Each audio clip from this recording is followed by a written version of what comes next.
In this guide, I'm going to show you guys how Facebook Meta AI search works. Let's get started. Facebook has officially introduced a new AI-powered search experience, and it could change the way people find information on the platform. Called AI Mode, this feature transforms Facebook's traditional search bar into a conversational search engine powered by Meta AI. Instead of showing only a list of pages, groups, profiles, and posts, the new system can understand natural language questions and generate instant summaries based on publicly shared content. As this is a new feature, it's being rolled out, it might not be available to all of you. Ensure you are using the latest version of Facebook. To check that, head over to App Store or Play Store, search for the app Facebook. If you see the option update, click on it. Now launch your Facebook, click on this search icon. Now you're gonna find this option, search in AI mode.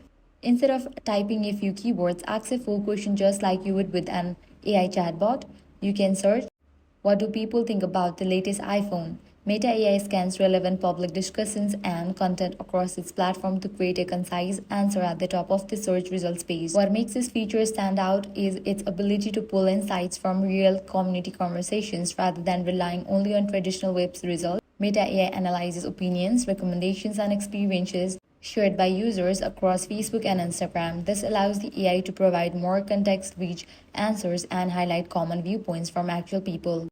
With AI-powered search becoming increasingly popular, Meta's new AI mode is a major step forward, making social media platforms smarter and more useful. Whether you are looking for product reviews, local recommendations, travel tips, or community opinions, Facebook's AI search aims to deliver answers instantly, all within a simple conversation. And that's it. If this guide helped you out, do not forget to like, share, and subscribe.